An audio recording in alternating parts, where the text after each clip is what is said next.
um pouquinho. O Jaime conseguiu mandar uma mensagem. Ele falou que a internet está muito ruim, que está chovendo muito e que ele mal consegue mandar mensagem.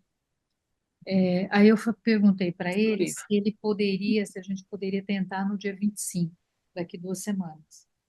Então, esperar ele responder. E aí eu acho que a gente podia, então, entrar no texto, né? Esse papo é muito bacana, né? Acho que a gente pode até trazer ele para dentro do texto, em outros momentos, conversar, porque eu acho que são ensinamentos, né? São aprendizagem aí que a gente vai fazendo ao longo da nossa trajetória. Pode ser? Claro. Ótimo. Tá, então vamos lá. Aí, Eu acho que o texto está falando exatamente do Sobre que isso. nós estamos falando. Exatamente. Exatamente. Os preconceitos acerca de como eles são vistos e como que para ele, como ele conta como é que é a guerra para ele, né? Dessa conexão com o sentido, né? É exatamente o que nós estamos falando o texto de É. hoje. então, eu quero dar oficialmente, das boas-vindas para a gente, e eu quero compartilhar com vocês, né, acho que nesse capítulo, né, que ele fala de uma guerra a outra, que o Schopenhauer fala mais uma vez, né, da questão do garimpo, né, que é uma ferida aí cravada.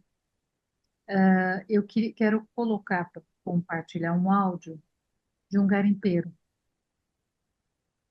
que agora ele relata uma história que ele viveu no garimpo. Então eu vou ligar, vocês fazem um sinalzinho se estão ouvindo. Eu acho que é interessante, né, a gente ouvir como é que são essas vidas, né? Como é que é essa forma de vida dessas pessoas que estão nas dragas, que estão num garimpo que está ilegal. Então eu vou colocar aqui, tá? A gente comentava muito sobre a poetação e tal. Pô, naquele dia tu fez aquela poetação perfeita e tal. Sempre elogiando um ou outro, sabe? Mas a gente tinha. Mas tinha acaba que não tinha fibra, não tinha coragem, não tinha nervo para fazer isso. Era poucos. Era poucos. Fui um dos que eu era fera mesmo na poetação.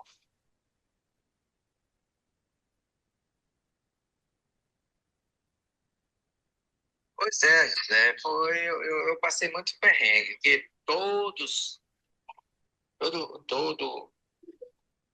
nossa, é assim, o gerente, tudo de ruim vinha para ele. Ruim assim, no sentido de apoitação, desapoitação, de encarar a cachoeira, entendeu? O mergulhador simplesmente ele ficava só olhando, ele não entendia de motor de polpa, entendeu? Não tinha é, controle de um 40, um 40, um 45, motor grande, um 90, motor potente, mas geralmente a gente usava 40. Quando não era o 40 da Yamaha, era o 45 da Johnson, entendeu?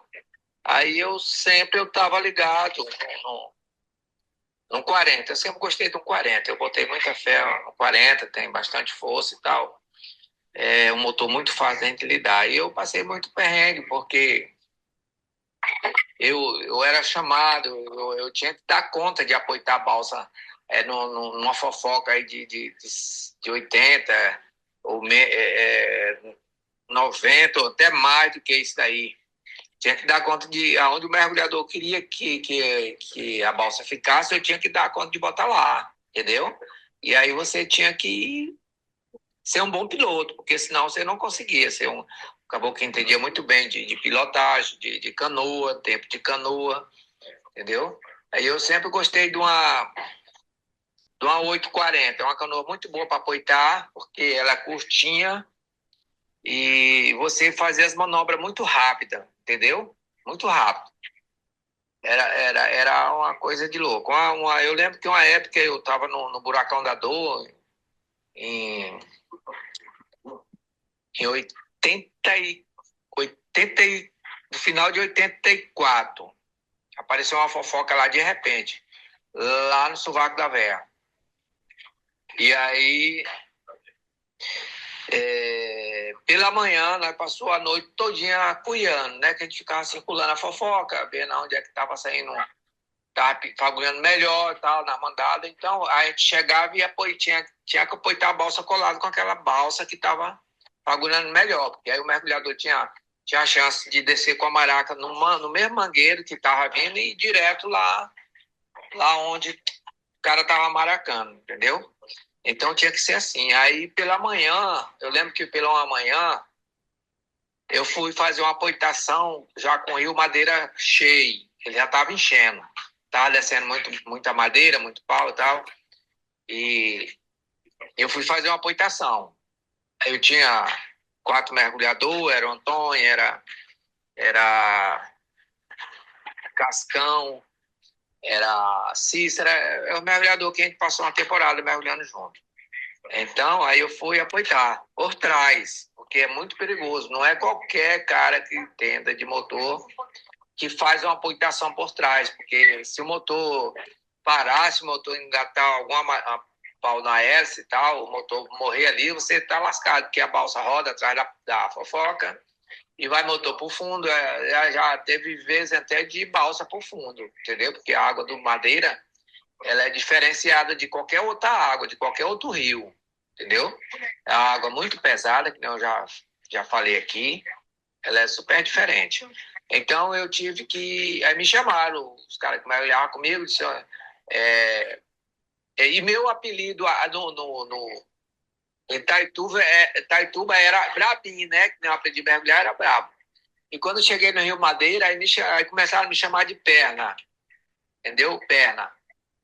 Entendeu? Aí, tá, meu apelido no Rio Madeira era Perna. Eu trabalhei muitos anos com o Neto, o Neguinho do Táxi. É umas lendas aí do Madeira. Então, eu fui fazer essa apoitação. Foi uma coisa muito rápida, tinha que ser rápida. Era questão de minutos. Você não tinha que ter mais de que 5 minutos para apoitar uma balsa, não. Entendeu? Para colocar numa brecha que surgisse por trás, encaixar a balsa entendeu? E sair com o motor, porque o motor não podia ficar atrás. Aí tá, eu fui fazer essa operação, botei a balsa por trás e fui apoitar. Encaixei o mangueiro o mangueiro da maraca, você é mergulhador, você sabe. O mangueiro, encaixei o mangueiro certinho na balsa que estava rolando ouro. E fui descendo por trás, descendo.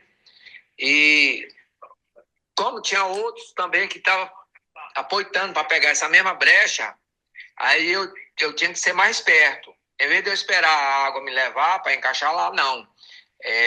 Eu dei uma ré num 40 travado e, entendeu? Dei uma ré e nessa ré tinha um cara com uma faca, um facão.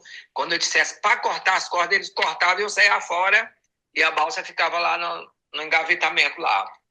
Então foi isso que aconteceu. Aí eu dei uma ré, quando eu falei corta a corda, o cara cortou a corda, mas só que um pedaço da corda veio por debaixo da voadora e engatou na S. Aí travou o motor e estancou.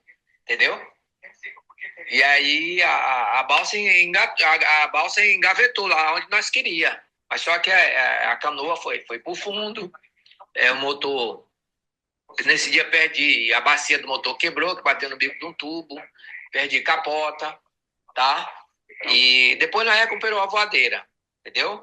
Mas essa daí foi depois que eu fiz daí, não foi mais perfeito porque essa corda engatou na S. Mas se não tivesse engatado, tinha sido uma daquelas mesmo. Na época não tinha ninguém filmando, não tinha celular, não tinha nada.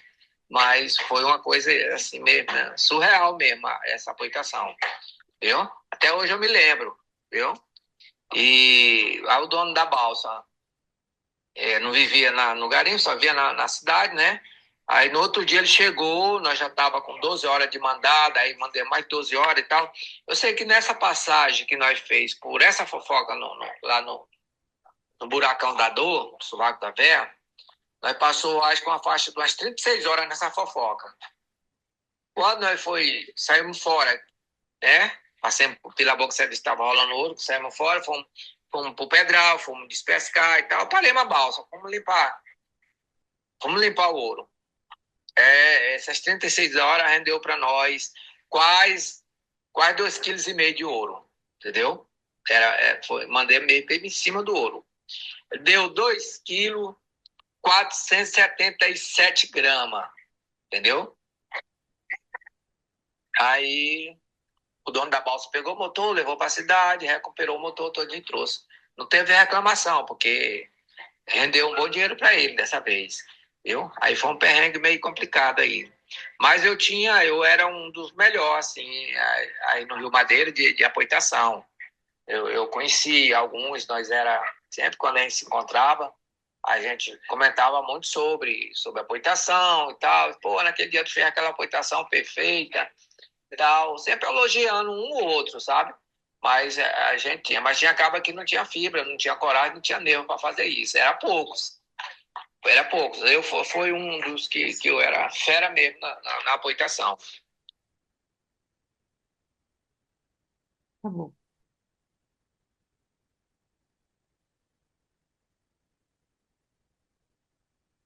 Deu para entender? Tem alguma.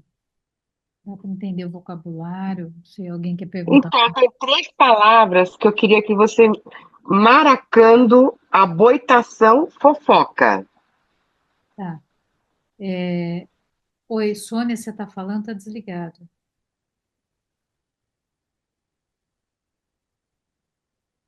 Está desligado, Sônia.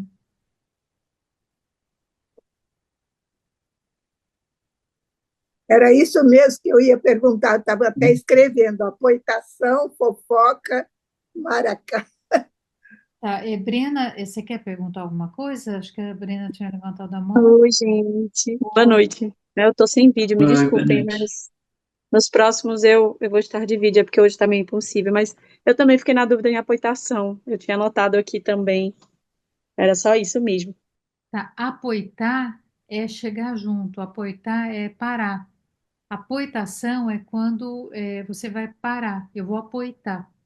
Eu vou chegar junto a alguma coisa. Fofoca, quando tem uma notícia, né, que assim, olha, tá tendo ouro ali, junta todas as dragas. Isso é uma fofoca. Então é quando todas as dragas se juntam, né, e ficam lá. Então, apoitar nesse caso é conseguir encontrar um espaço para enfiar uma draga nesse lugar, né? E a draga, ela tem um abacaxi, parece um abacaxi mesmo, uma coisa muito grande, que ela desce, ela vai cavando, ela vai abrindo, cavando fundo, né? E qual que é a outra? Qual que é a outra? Maracando. Maracando é quando você vai chacoalhar, vem de maraca. Você vai Uhum. chacoalhando para ver se ali tem ouro. Você vai, é como se fosse uma peneira. E quando ele fala de 400, não sei o quê, é a potência do motor da É, draga? é, Uhum. Isso. tem dois tipos assim. Tem o motor rabeta, é um motor comprido e ele tem uma hélice que parece de ventilador, que é o que a maior parte das pessoas usam, porque ele é mais barato, só que ele é muito mais lento, né? Então, um motor 40, 45, 70, 75 são motores mais potentes. Por exemplo, essas lanchas grandes, elas têm motor 120, motores maiores ainda, né? O motor 40, ele é um motor pequeno.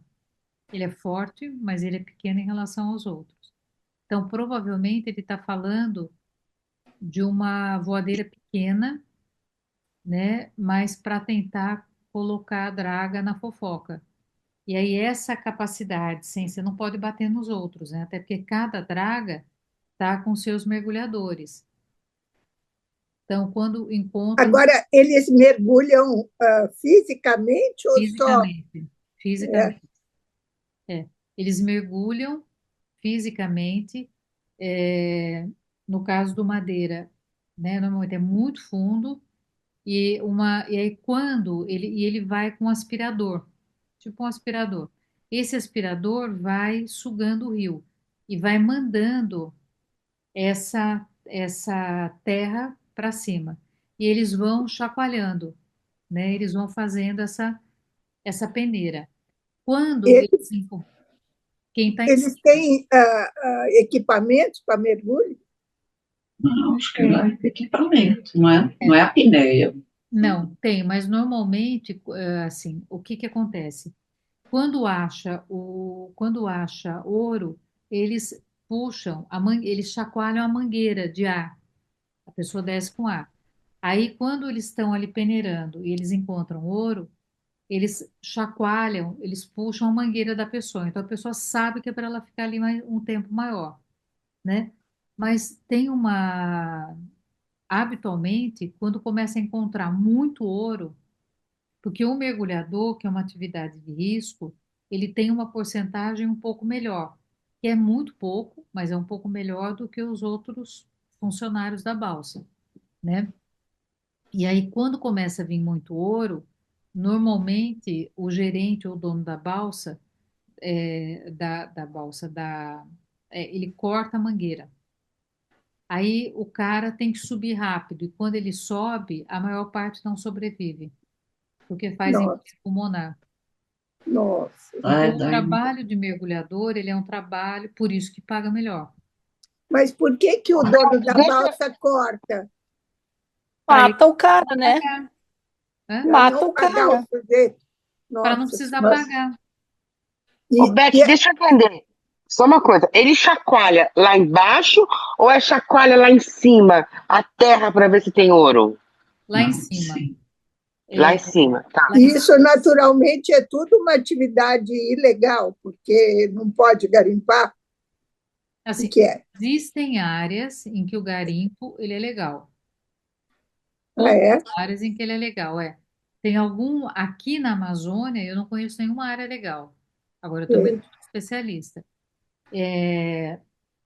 Normalmente é ilegal. Então, por exemplo, aqui no Rio Madeira, a gente está com várias balsas. Quando a gente vai aqui na cidade, vai lá na beira do rio, você vê balsa do outro lado do rio. Sempre tem balsa. Sempre tem. E que é proibido. Que é proibido, que é um garimpo ilegal. E Nossa aí isso Senhora. acontece, então quando acha o ouro, juntam as balsas. E aí esse cara desce com esse aspirador, vai mandando para cima, é avisado quando acha o ouro. Eu vou postar, é que não tá, eu não estou com HD que tem algumas imagens de lá. De lá não, deixa eu só ver aqui. Não está aqui. Eu vou ver se eu posto no grupo depois, para ter uma ideia. Agora, Beth, deixa eu fazer uma pergunta. Eles usam algum produto químico também para separar o ouro ou é só esse trabalho mais manual? Mercúrio. Tá. Por isso que as águas são contaminadas e por isso que várias doenças, né, que afetam memória, movimento, que são doenças que vêm do mercúrio. Em Rondônia, os peixes do Rio Madeira são contaminados. Então, por exemplo, nós não comemos peixe do Rio Madeira, né? Quem tem alguma condição, as pessoas, quem é um morador ribeirinho come, né? Quem está na beira do rio. Mas nós, por exemplo, comemos o peixeiro que vende peixe, vende o Humaitá. Pelo menos a gente quer acreditar que sim, acho que sim, porque tem um preço diferente e tal, porque vem de mais longe, né? O Humaitá está acho que é 300 E, quilômetros aqui, mais ou menos. e o rio que ele fala é o Madeiro ou o Negro? Que ele falou Nesse caso, desculpa, qualquer coisa da densidade da água, não entendi bem o que é que ele falou. é que o Rio Madeira, ele é escuro, ele é barrento. Mas ele está falando do Rio Madeira, e que esse depoimento que o rapaz deu é um depoimento que ele deu para um filme que está sendo feito sobre o garimpo. É. Ele é um garimpeiro, e aí um trabalho de pesquisa, e tal, ele deu um depoimento para esse filme. Vai ser usado. Então, quando ele fala que o rio é pesado, grosso, sei lá, ele está falando do Rio Madeira. Ele está falando do Rio Madeira. Ele está Por falando ser barrento, então, é por isso? é, eu vou, eu acho que, como é que chama? Tem uma imagem aqui, ó, isso daqui é água do Madeira, eu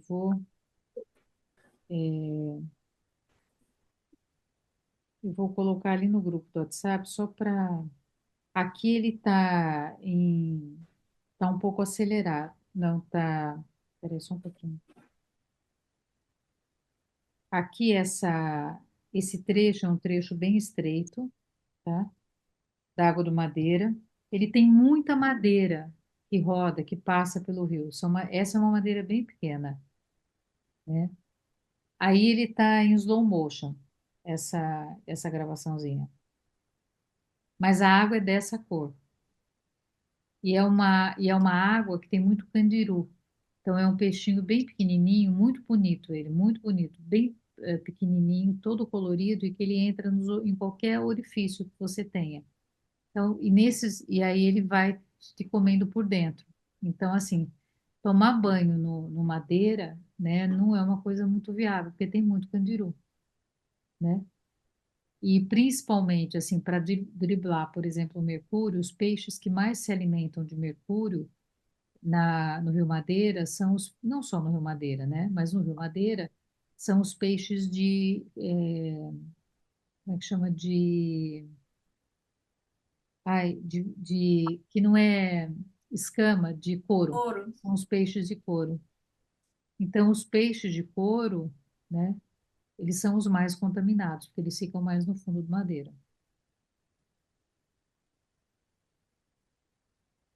E aí corta, Sônia, a mangueira para não pagar, entendeu? Então, todo mundo sabe disso, né? Existem Mas histórias, não tem como denunciar, porque já é uma atividade legal. Então, é isso. e todo mundo sabe, assim, não é nenhuma denúncia, porque todo mundo sabe, né? Todo mundo sabe. Então, é, não tem que denunciar, né? Entendi. O mergulhador sabe, né? Também O tem essa. mergulhador sabe. E tem Nossa. que às vezes parece tão surreal, né? Eu acho tão surreal algumas coisas. Então, por isso que quando, né, eu vi o depoimento, eu achei que pudesse ser interessante trazer para vocês, para ter um pouco essa ideia, né? E até o vocabulário, né? E você tem toda uma cultura feita em cima do mundo garimpeiro, né? Toda uma cultura feita. Na verdade, essa peneira é uma esteira que tem, que vai colocando, ela vai chacoalhando, né? Eu não sei se alguém já viu beneficiadora de arroz, aquelas máquinas antigas quando fazia beneficiamento de arroz, que ele tirando a casca, que tem umas esteiras que elas iam chacoalhando para separar o arroz da casca. É uma coisa mais ou menos parecida, só que separa, vai aparecendo o ouro, né? Agora, quando madeira secou, nas áreas que ele secou, em alguns locais tinham coisas. Nós chegamos a encontrar conchas de mar no fundo do madeira, né? O que, do ponto de vista, né, da história, do ponto de vista arqueológico, fala muito. Chegamos a encontrar várias conchinhas de mar no fundo do madeira, na areia do fundo, né? E onde tinham poços de água, né, passando a bateia, que é o que coloca para garimpar, dá para ver assim alguns filetes de ouro. Então ainda tem muito ouro no fundo do madeira, né? Assim, só fazer umas coisas que me chamaram muito a atenção no texto, né? Que eu acho que são coisas que a gente já viu, que a gente sabe, mas que eu acho que o Copenau vai evidenciando nesse capítulo, né? Não sei, queria saber o que que vocês pensam. Mas uma é que ele, né, chama atenção para a relação com a mentira que a gente tem, né? É como, né, ou mesmo essa situação, né, do garimpo, a gente sabe, né, o que vai acontecer. Quer dizer, o mergulhador ele sabe, mas assim, a gente tem uma cumplicidade na mentira, a gente já não se surpreende com a mentira, né? E aí nessa sequência ele fala das projeções que os brancos têm, né? Então, assim, porque acha-se que os Yanomamis são brutos, né? São agressivos, né? Mas o reconhecimento, né? Ou da raiva, a manifestação, né? Mais adiante no capítulo, né? Quando um tem interesse na mulher do outro, né? Bate na cabeça, né? Mas assim, não é para matar, né? Bate, dá uma surra na cabeça um do outro, né? E aí depois, é claro, a pessoa fica cansada, a pessoa fica zonza, a coisa para por ali. Quer dizer, é ritualizado a resolução dos conflitos, né? E aí ele Eu falou, acho que a coisa mais legal, Beth, quando ele fala que a dor aplaca os ciúmes, é, a é, dor aplaca. É interessante isso, né? é, e quando eu acho que é um pouquinho, né, que ele fala que a dor ela ataca o ciúme, ela vai diluindo, né, aquilo, você traz para o corpo, né? Eu fiquei pensando até nas mutilações, né, que de uma maneira é uma outra uma outra coisa, mas se não seriam, né? Muitas vezes as automutilações, né, tentativas fora, desritualizadas de fazer isso. Então, só que não tem elaboração. E lá você tem uma elaboração coletiva, né? Lá tem uma elaboração coletiva, né? Acho que uma outra coisa também é quando ele fala dos guerreiros, né? Que os guerreiros, eles são, eu fiquei pensando muito no movimento, inclusive que tantas vezes, né, a gente acaba tendo, mas que a gente em estado ritual de homicida. Incrível isso, cara. Eu É, fiquei pensando que identidade é essa, que ego é esse que se abre cara, estado, gente, está, essa pessoa está, ela não é. aham, Cara, incrível, incrível. é, né? Acho que uma outra coisa aqui que ele, né, ainda falando da morte, né, é essa estranheza de esconder os mortos, né? Então, aquilo que pode horrorizar, né, de você comer, né, de você ingerir as cinzas dos ossos, mas por outro lado, você, quer dizer, não só, né, a morte, ela vai para fora, ela vai para longe, como saíram das nossas casas, o período de velar, né, as pessoas, mas a gente esconde, né, assim, esconde. Eu acho que junto com isso, a atenção que ele chama, quando no começo ele fala das florestas, né,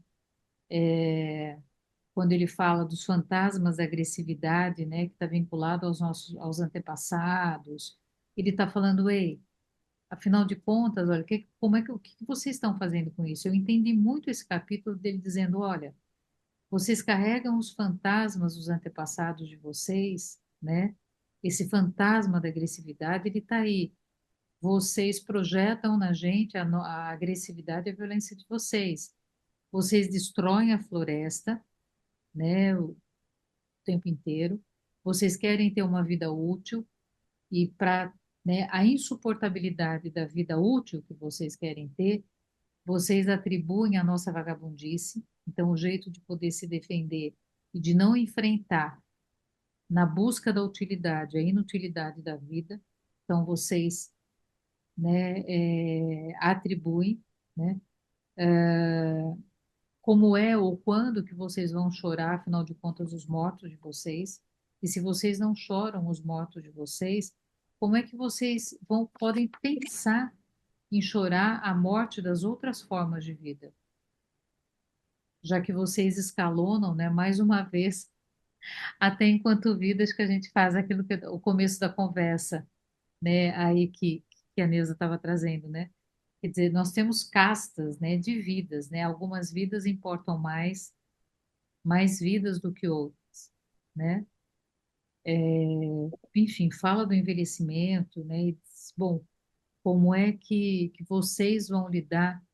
Que aí eu acho que é uma coisa fantástica. Olha, as mulheres mais velhas, né? Quando os homens não conseguem resolver as coisas, né? Ou quando já foram feitos os rituais que deveriam ser suficientes, mas os homens, eles são meio atacados aí por uma raiva novamente, né? As mulheres mais velhas tomam a frente e falam, olha, né? Como não pode bater ou matar, ou enfim, esse ódio, essa raiva não pode nem para a mulher nem para a criança, as mulheres mais velhas tomam a frente e conversam entre si para resolver os conflitos que os homens não conseguiram elaborar, né? Eu achei isso também assim muito, né, muito fantástico. Enfim, eu dei assim um pontapé aí nas coisas que eu fiquei muito, né, muito encantada aí nesse capítulo. E aí, não sei como é que afetou vocês, né?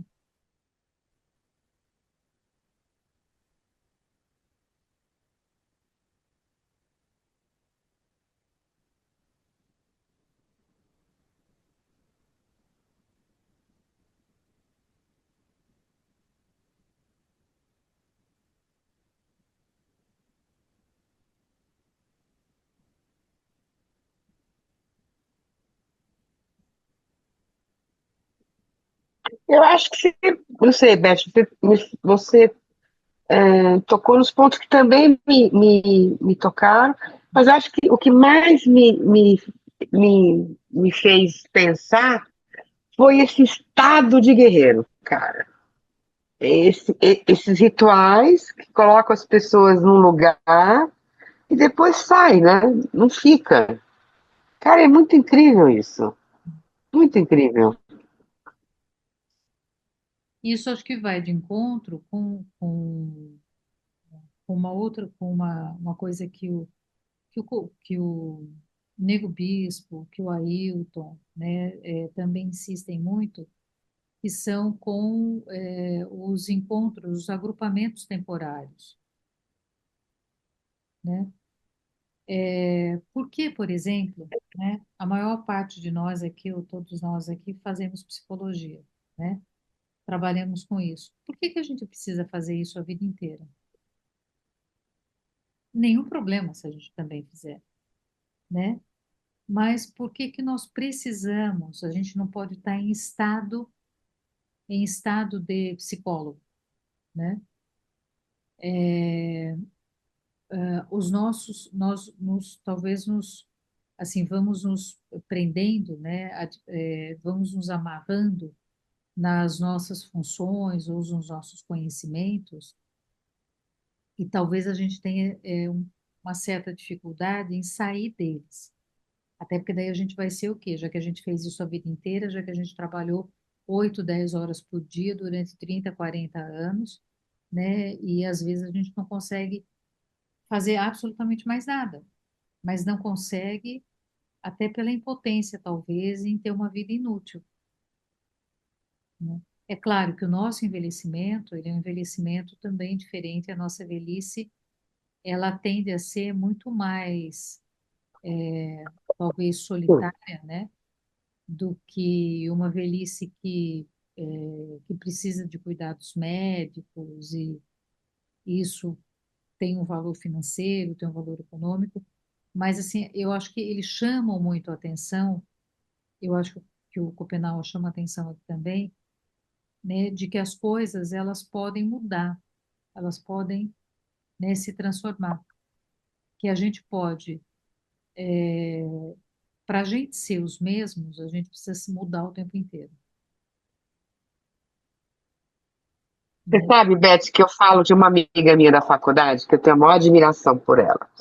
Quando eu conheci ela na faculdade, ela era secretária. Naquela época, 40 anos atrás, tinha a secretária executiva, né? Sim, Aí ela fez psicologia, foi ser psicanalista, fez formação no SEDES e tudo.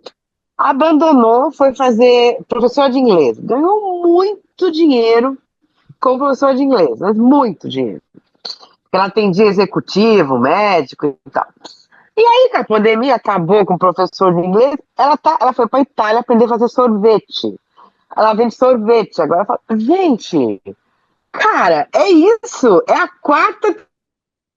Eu continuo aqui, no mesmice. Eu me senti assim, sabe? Assim, não tem algo errado comigo, entendeu? Cara, quatro transição de carreira, cara. E faz um sorvete do caralho. Se vocês quiserem, eu mando o telefone aqui pra vocês, eu entrego em casa. Melhor que da Itália. Caralho. Pô, mas eu aqui no consultório ainda, gente. Eu me senti assim, menos.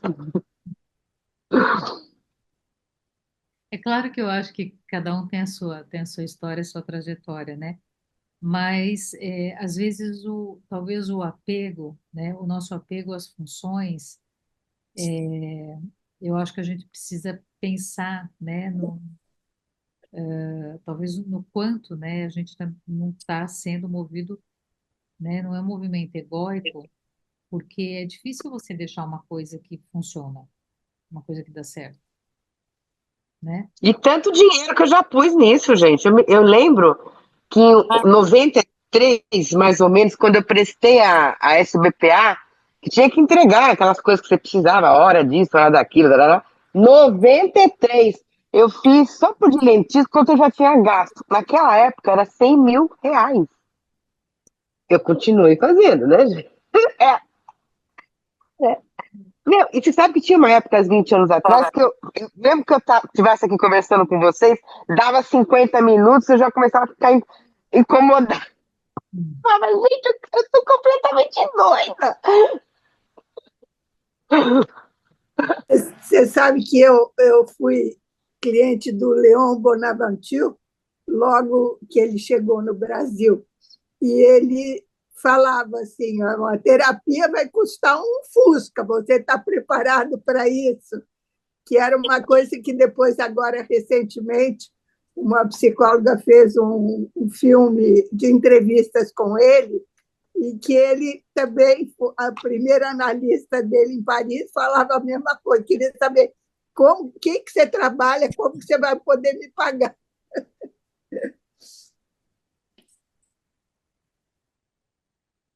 Exato. Acho que hoje o carro já mudou, viu, Sônia? Não é mais Fusca, não. Agora acho que é uma Mercedes.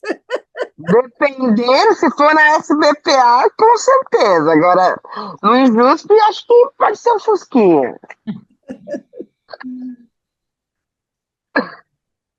Ai, meu Deus. Mas é isso que me chamou a atenção, a fluidez. Uma Uhum. identidade que flui. Cara, isso é incrível, isso é tão arquetípico, é tão Hillman isso, né? E acho que é junguiano também, né? Porque Jung também se pôs nesse processo de fluir, né? Marta, dá para a gente inverter? Fala. Hillman e Jung, eles conseguiram assim ser tão povos originários nesse sentido, né? Que esse pessoal aí, né, assim, e até eu estou brincando com você, eu acho que é interessante a gente fazer esse exercício, né? Quer dizer, como a nossa referência, ela é, Sim, né? Então é da gente começar a fazer eu, um exercício de eu me inversão sinto das cada coisas. dia mais colonizada por esse filho da puta. Eu que achava que não era, porra, caralho, quando eu sou colonizada, caramba, né?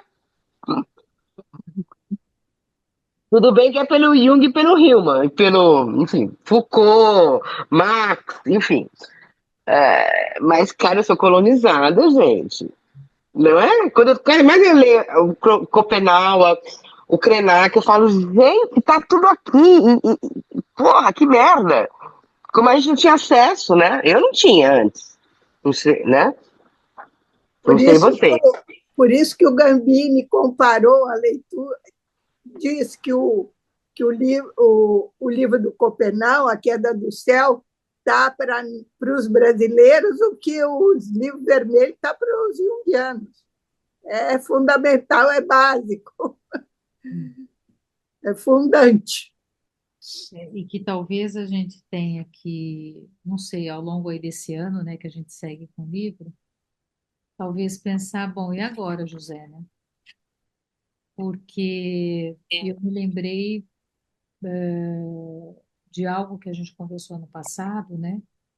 Que quando o Ailton falou, olha, 10% da população vai sobreviver, né? A gente até falou isso aqui no grupo, né? 6% vão estar dentro dos povos originários e 4% é o resto, né? E aí eu acho que a questão, né, vendo, olhando, né, esse capítulo das guerras, né, eu tenho a impressão que talvez não seja 4%, porque se a gente pensar, todos nós aqui, né, será, né, assim, qual é a nossa capacidade interna de viver fora desse sistema? Talvez para que haja uma possibilidade, nenhuma de nós aqui possa sobreviver. Talvez o nosso exercício, talvez, né? O nosso exercício de, o nosso, sei lá, a nossa colaboração para que haja uma possibilidade de vida, talvez seja aceitar que nós não cabemos nela, de fato, né? Mesmo que a gente estude, mesmo que a gente tenha entendimentos diferentes, mesmo com tudo que nós temos, que eu acho que nós que estamos aqui no grupo e outras pessoas também, tem um esforço nosso, né? Tem um movimento nosso nas nossas práticas, né? Mas eu fiquei pensando muito isso. Eu falei, bom, né? Daqui a pouco a gente segue e termina a leitura do livro, mas efetivamente, né, o quão nós conseguiríamos viver fora desse sistema? Será que a gente conseguiria, né? A gente consegue, sei lá, viver sem pensar que vou ter que pagar um plano de saúde até, sei lá, enquanto viver? E para isso eu tenho que ter um dinheiro, né? E esse dinheiro não pode ficar embaixo do colchão, porque se ele ficar embaixo do colchão, pode chover, alguém rouba, alguém entra, alguém pega, ele daqui a pouco não vai valer mais nada, né? Então aí você tem que colocar numa aplicação, num imóvel, não sei onde, você alimenta o sistema. Então, assim, será que a gente, né, será que o nosso destino, né, para que aquilo que a gente acredita, gostaria, ou que a gente entende, né, para que a vida possa sobreviver, será que a gente tem que aceitar que a gente não sobreviva? Que o nosso grau de contaminação, né? Talvez a gente não O consiga. nosso grau de dependência, né? Tem uma feminista que eu adoro, que é a. Ai, não consigo falar o nome dela, Dora Arendt, que escreveu sobre o Manifesto Ciborgue, né? E ela fala que nós todos somos ciborgues. Ela fala, como assim? Você usa óculos? Você é ciborgue. Né? Por favor, a dependência por coisas tecnológicas. Eu tomo remédio, eu sou pré-diabética. Não tem remédio mais. E o pessoal aqui da USP tem um curso que eles estão dando de sobrevivência pós-apocalipse. Então, assim, plantar ervas medicinais, plantar madeira para fogo. Cara, é assim. Eu estou pensando seriamente em me inscrever no curso ali, entendeu? Porque, assim, é isso, gente. A gente não sabe. Eu não sei plantar uma batata. Alguém que sabe plantar batata? A Beth Eu sabe. nunca plantei absolutamente nada. A gente só sabe plantar uma batata. Aqui na USP tem esse curso, Sônia, sobrevivência pós-apocalipse. Eu tô, Vários. eu tô um pouquinho velhinha, eu acho que eu vou morrer antes de aprender qualquer coisa. Que isso, Sônia? Como assim? Como assim? Eu sou velha do grupo. Você Vocês está com sabem quantos quantos anos eu anos? tenho? Não. 80, 80. 82, vou fazer 83 Nossa agora, daqui a Ah, pouco. Senhora. pelo menos tem uns 20 pela frente. Sei lá, Ó, sei 20 já lá. dá para ver 20 já dá para ver a desgraça maior, viu? Não, eu também não quero muito. Ô, Sônia, não pula do barco, larga a gente aqui, não. Aí não, Sônia, precisamos de sabedoria, pelo amor de Deus. Já Vai. basta que estão cortando as árvores antigas, porque eu choro quando vejo cortar uma árvore, porque eu falo assim, cara, são os seres mais antigos. Você precisa de sabedoria de uma árvore de 500 anos, caralho. Não, Sônia, fica isso, né? Pelo amor de Deus. Chega até o seu, por favor. Agora corta-se, Marta, porque não são seres, são objetos, né? Porque se fossem seres, eles não seriam cortados. Se você tem um caminho que, né, que você contorna, você vai um pouco mais longe, você caminha um pouco mais, né? Enfim, você é o estabelecimento das prioridades, né? Então, talvez, né, a gente tenha que enfrentar algumas coisas, né? Ou, né, uma das coisas que o Copenau coloca nesse capítulo é assim, como é que a gente vai curar se esses fantasmas, né, da agressividade que está vinculado aos nossos antepassados, a gente está carregando, como é que a gente vai curar essas feridas? Elas não são curadas individualmente, do meu ponto de vista, né? Acho que aqui é né, um exercício que a gente tem feito, nosso entendimento de que a queda do céu não é um livro que a gente lê sozinhos, né? É um livro que a gente precisa, eu acho que, né, é o exercício de estar numa comunidade temporária, né? Mas e o fato de ser temporária significa que ela pode estar junto ou não, é a liberdade da gente estar juntos, né? Acho que a coisa temporária é isso, né? Que a gente pode ou não. E o fato de Ó, poder nos permite escolher, né? eu não sei vocês, gente, mas a primeira vez que eu tomei banho no Rio foi em 93 também, na Chapada da Diamantina. Cara, eu quase morri. Eu falei, gente, banho gelado no Rio. Cara, não, essa minha viagem pra Chapada é a coisa mais hilária da minha vida. Um dia eu tava cansada de fazer caminhada, peguei meu cartão de crédito American Express, cara, fui às compras. Não havia nada para comprar. Não existia cartão de crédito em Lençóis naquela época.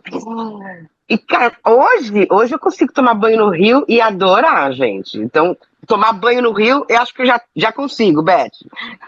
Se tiver rio para tomar banho, eu consigo. Mas a primeira vez foi um choque. De preferência sem contaminação por mercúrio, né?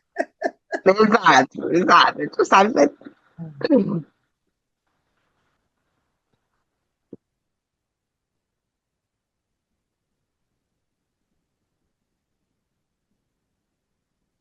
E pegando essa tua fala, Marta, né? Como parece-me que às vezes a gente também não é suficiente confiar na nossa memória. Então a gente vê objetos, a gente vê coisas bonitas, né?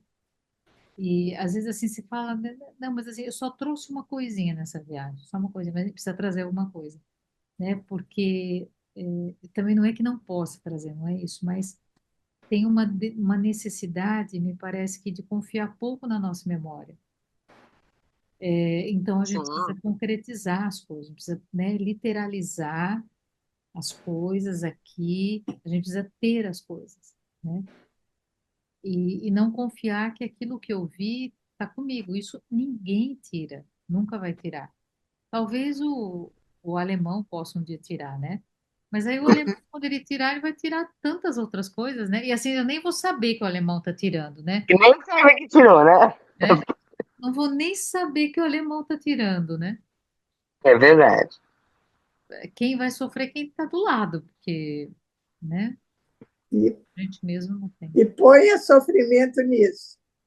Eu agora resolvi, o horror do meu marido, resolvi fazer uma listinha de todas as pessoas conhecidas que estão entrando por esse caminho de demência. Cada dia eu descubro mais uma, é uma coisa impressionante. A gente está vivendo demais, não está dando conta. Então, tenho muitos conhecidos. Quanto mais velho você fica, mais você tem conhecido dessa idade também. Então, perdendo a memória, pirando, ou com Alzheimer declarado. Muito triste, muito triste.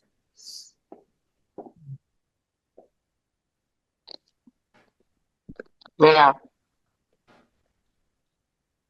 Muitas doenças de pulmão. Eu perdi uma amiga, não sei se vocês conheciam a Sandra Solano, agora em janeiro, por uma doença de pulmão. Muita doença de pulmão. Tá foda. O povo que alguns estudiosos falam que muitas dessas doenças de pulmão que estão vindo têm vinculação com o Covid, né?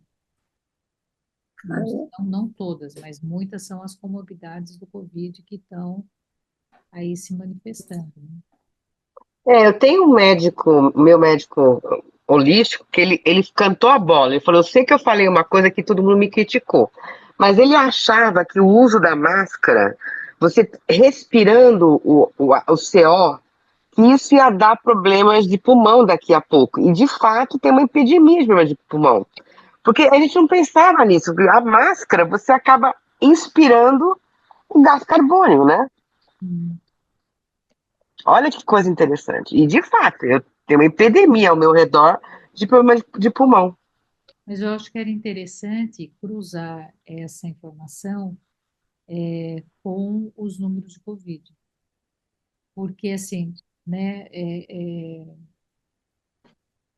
para ver em que medida, né, que essas coisas se casam, né? Até porque esse tipo eu não sei se ele tem razão ou não, mas isso me dá muito receio, né, para o movimento negacionista, Sim, sim. para o movimento negacionista, né? Como falar que, por exemplo, tem uma vacina, não me lembro agora, eu não sei se é da AstraZeneca, que ela parece que foi tirada do mercado, né? E aí as pessoas, eu tenho a impressão que é isso. Não sei se essa notícia também é verdadeira. Eu ouvi e acabei não pesquisando. Mas mesmo que ela tenha sido retirada, né? Mesmo que de fato, né? Que facilitava né, as tromboses, ok, né? Mas naquele momento, naquele contexto, né? Ela salvou uma imensidão de vidas, né? Então, assim, eu não sei, né? Eu não tenho. É aquele discurso científico, né, Beth? A medicina e a ciência, elas, a pessoa tem que entender que não é uma ciência exata. Hum, Você experimenta uma coisa e você vê o resultado. Conforme for, você muda, você continua. Não trabalha assim com paradigma da certeza. Nós que somos velhos aqui, se lembra dos anos 70, o sal assassino, o açúcar, não sei o quê, né? Quem é natureba aqui desde os anos 60. Lembra, Neuzinha? Porra, agora vai falar isso. Não podia comer ovo, agora tu comer ovo. Porra, caralho. ah, Não, mas eu sei, eu acho que eu não acredito que a máscara seja. Porque senão, gente, ia ter uma incidência de doenças de pulmão nos profissionais de saúde De imensa, saúde também, né? É. que Eu é fiquei meio assim, quando ele terrível. falou como ele é radical natureba, eu fiquei meio assim, mas, enfim. Mas é interessante o raciocínio, né? Porque a gente inspira o gás carbônio, né?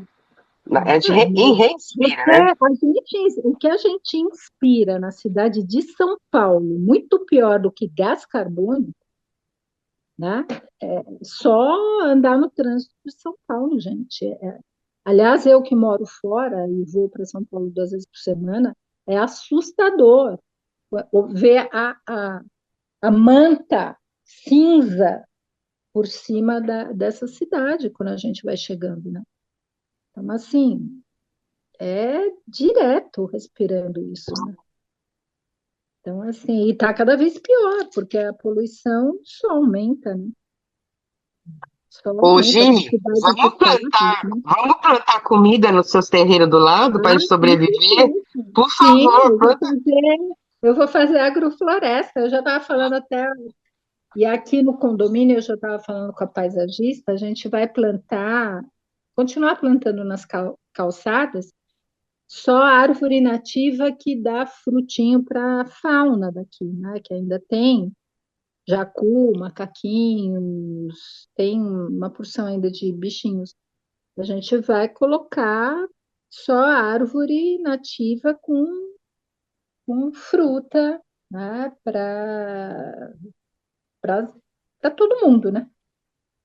E aqui eu vou reflorestar também, vou plantar hortaliça de baixo, vou fazer agrofloresta.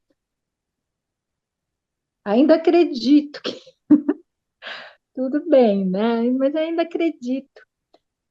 Arrumar umas galinhas, né? Criar umas Quem galinhas. precisar de um morro para plantar, eu estou oferecendo, tá?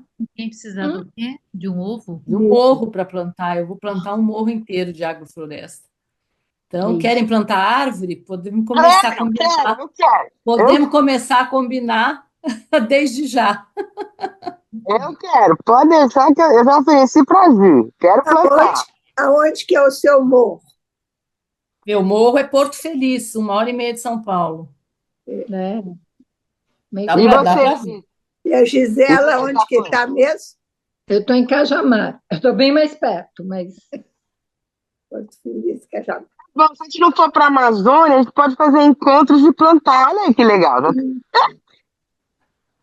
Olha, eu estou É, achando eu que é já bom pensar num período bem largo, porque se eu já estou anotando aqui os desejos, a gente vai ter que ter um período bem, bem aproveitado aí, bem largo, dentro da inutilidade do tempo, para poder para poder fazer isso, né? Para Eu poder. quero isso já nadar não é o pelada no começo. rio.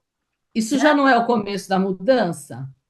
Isso já não é o começo da mudança? Aquilo que a gente estava falando? Talvez a gente precise mesmo começar a mudança, sair dos consultórios e fazer outras coisas. Com certeza.